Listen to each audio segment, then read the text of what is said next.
السلام علیکم ورحمۃ اللہ وبرکاتہ۔ الحمد للہ رب العالمین والعاقبۃ للمتقین والصلاة والسلام علی سید الانبیاء والمرسلین، اما بعد فاعوذ باللہ من الشیطان الرجیم، بسم اللہ الرحمن الرحیم۔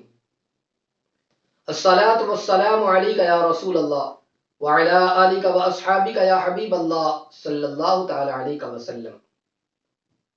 ناظرین محترم، آج کا ہمارا درس نمبر 5، ایپیسوڈ نمبر 41۔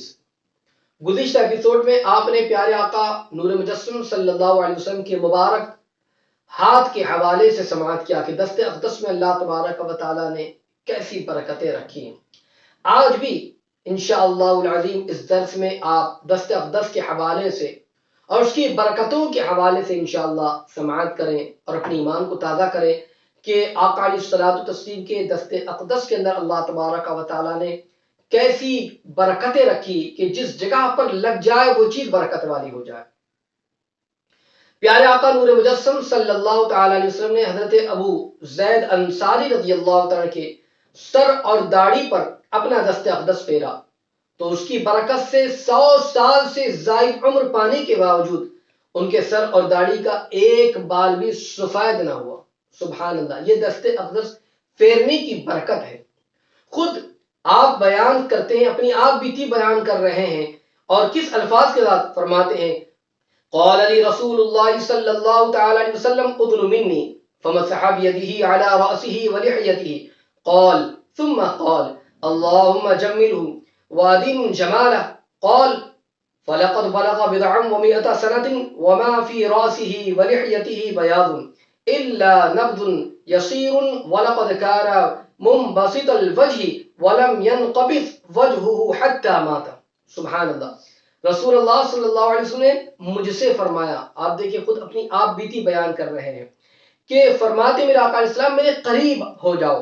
وہ بیان کرتے ہیں کہ حضور صلی اللہ علیہ وسلم نے ان کے سر اور داڑھی پر اپنا دست مبارک پھیرا اور دعا کی، الہی اسے زینت بخش اور اس کے حسن و جمال کو ہمیشہ باقی رکھ۔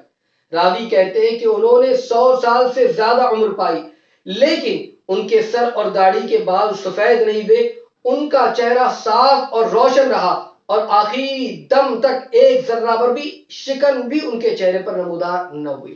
سبحان اللہ، یہ دست مبارکہ کی برکت ہے۔ حضور نے پھیر دیا تو بال بھی سیاہ ہے، داڑھی بھی سیاہ اور ساتھ ہی ساتھ میں چہرے پر جھریاں آتی ہے، وہ جھریاں بھی 100 سال سے زائد عمر پائی ہے۔ آپ دیکھیں کہ عموماً یہی ہوتا ہے کہ 60 یا 70 سال کی عمر تک سر اور داڑھی کے بال بالکل جو ہے سفید ہونے لگ جاتے ہیں، یہاں تک کہ بھووں اور ابروؤں کے بال بھی سیاہ نہیں رہ جاتے بلکہ سفید ہو جاتے ہیں۔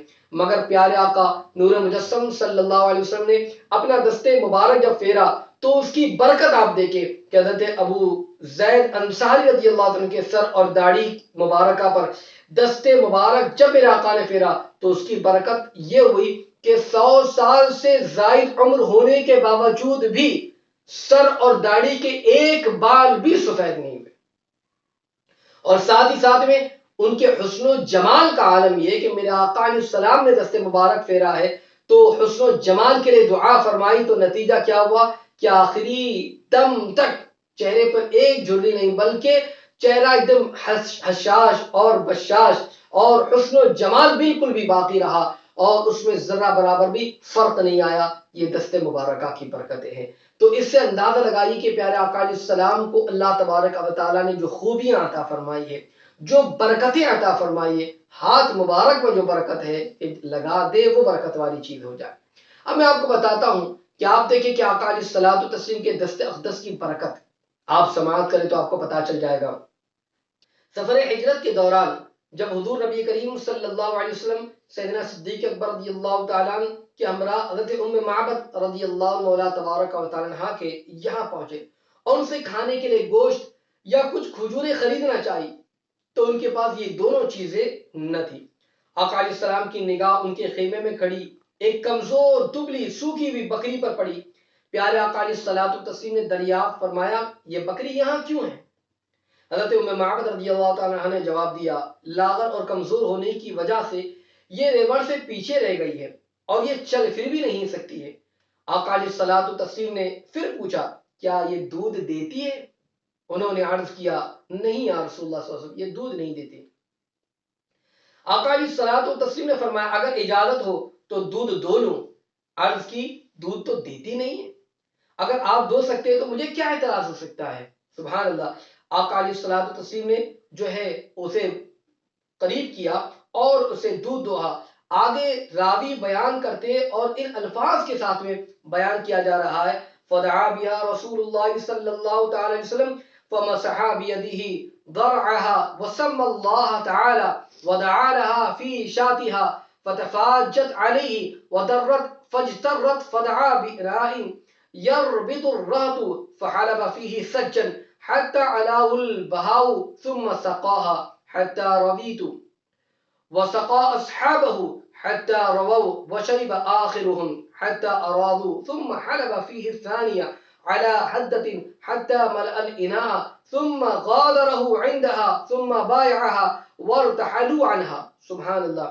بیان کرتے ہیں کہ آقا علیہ السلام نے اسے منگوا کر بسم اللہ کہہ کر اس کے تھنوں پر اپنا دست مبارک پھیرا اور حضرت ام معبد کے لیے ان کی بکریوں میں برکت کی دعا دی۔ اس بکری نے آقا علیہ الصلوۃ والتسلیم کے لیے اپنی دونوں ٹانگیں پھیلا دی، کثرت سے دودھ دیا اور تابع فرمان ہو گئی۔ آقا علیہ السلام نے ایسا برتن طلب فرمایا جو سب لوگوں کو سیراب کر دے اور اس میں دودھ دو کر پھر بھر دیا، یہاں تک کہ اس میں جھاگ آ گئی۔ حضرت ام معبد رضی اللہ تعالی عنہا کو پلایا اور وہ سیر ہو گئی تو اپنے ساتھیوں کو پلایا، یہاں تک کہ سب سیر ہو گئے۔ سب کے بعد پیارے آقا علیہ الصلوۃ والتسلیم نے نوش فرمایا۔ سبحان اللہ۔ پھر دوسری بار دودھ دوہا، یہاں تک کہ وہی برتن پھر بھر دیا اور اسے بطور نشانی ام معبد رضی اللہ عنہا کے یہاں پر چھوڑ دیا اور انہیں اسلام میں بیعت کیا، پھر سب وہاں سے چل دیے۔ آپ اس روایت سے اندازہ لگائیے کہ آپ دیکھیں کہ آقا علیہ السلام نے ایسی بکری جو دودھ دے نہیں سکتی تھی، بلکہ سوکھی ہو چکی تھی، آقا علیہ السلام نے دودھ دوہا۔ اب آپ دیکھیں کہ آپ نے دوسری مرتبہ پیالہ بھر کر رکھ دیا تو تھوڑی دیر کے بعد حضرت ام معبد رضی اللہ تعالی عنہ کے خاوند آئے، انہوں نے دودھ دیکھا تو حیران ہو کر کہنے لگے کہ یہ دودھ کہاں سے آیا؟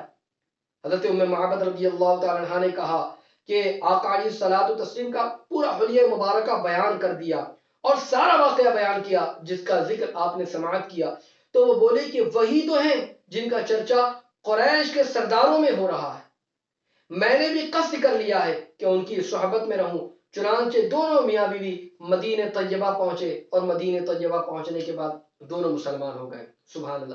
حضرت ام معبد رضی اللہ تعالیٰ، اب آپ سنیں، حضرت ام معبد رضی اللہ تعالیٰ قسم کھا کر بیان کرتی ہے کہ ہجرت کے بعد مدینہ منورہ میں حضور علیہ الصلوۃ والتسلیم نے حیات مبارکہ کے 10 برس گزارے، پھر 2.5 سال خلافت ابوبکر صدیق کا دور گزرا، پھر سیدنا فاروق اعظم رضی اللہ تعالیٰ کا دور خلافت آیا اور ان کے دور خلافت کے واقع میں شدید قحط پڑا، یہاں تک کہ جانوروں کے لیے گھاس پھوس کا ایک تنکا بھی میسر نہ آتا۔ وہ فرماتی کہ خدا کی قسم، آقا دو جہاں نور مجسم صلی اللہ تعالی علیہ وسلم کے دست اقدس چھونے کی یہ برکت ہے کہ میری بکری اس قحط سالی کے زمانے میں بھی صبح و شام اسی طریقے سے دودھ دیا کرتی تھی۔ سبحان اللہ۔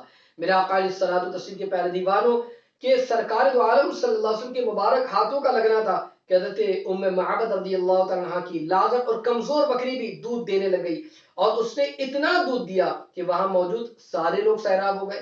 پھر آقا علیہ السلام نے اتنا ہی مزید دودھ دو کر حضرت ام معبد رضی اللہ تعالیٰ عنہ کے حوالے کیا۔ یہی نہیں بلکہ اس کے بعد سالوں تک وہ بکری اسی طریقے سے دودھ دیتی رہی، یہاں تک کہ قحط کا زمانہ آ گیا اور قحط کے زمانے میں جب خوراک وغیرہ بھی کچھ نہ رہی تب بھی وہ بکری دودھ دیتی رہی۔ یہ محض آقا علیہ السلام کے دست مبارکہ کے لگنے کی برکت ہے کہ حضور نے اپنا دست مبارک جو ہے اس پر پھیر دیا، لگا دیا، اس کی برکت ہو گئی۔ تو پیارے آقا علیہ الصلوۃ والتسلیم کو اللہ تعالیٰ نے ایسی برکت عطا فرمائی اور دست مبارکہ کی برکت کے حوالے سے آپ نے سماعت کیا۔ انشاءاللہ آئندہ بھی مزید کچھ روایتیں آپ دست اقدس کے حوالے سے سماعت کریں گے۔ اپنے ایمان کو تازہ کریں۔ اللہ تعالیٰ ہم تمام کو پیارے آقا علیہ الصلوۃ والتسلیم کے دست اقدس کا صدقہ عطا فرمائے۔ آمین۔ السلام علیکم ورحمۃ اللہ وبرکاتہ۔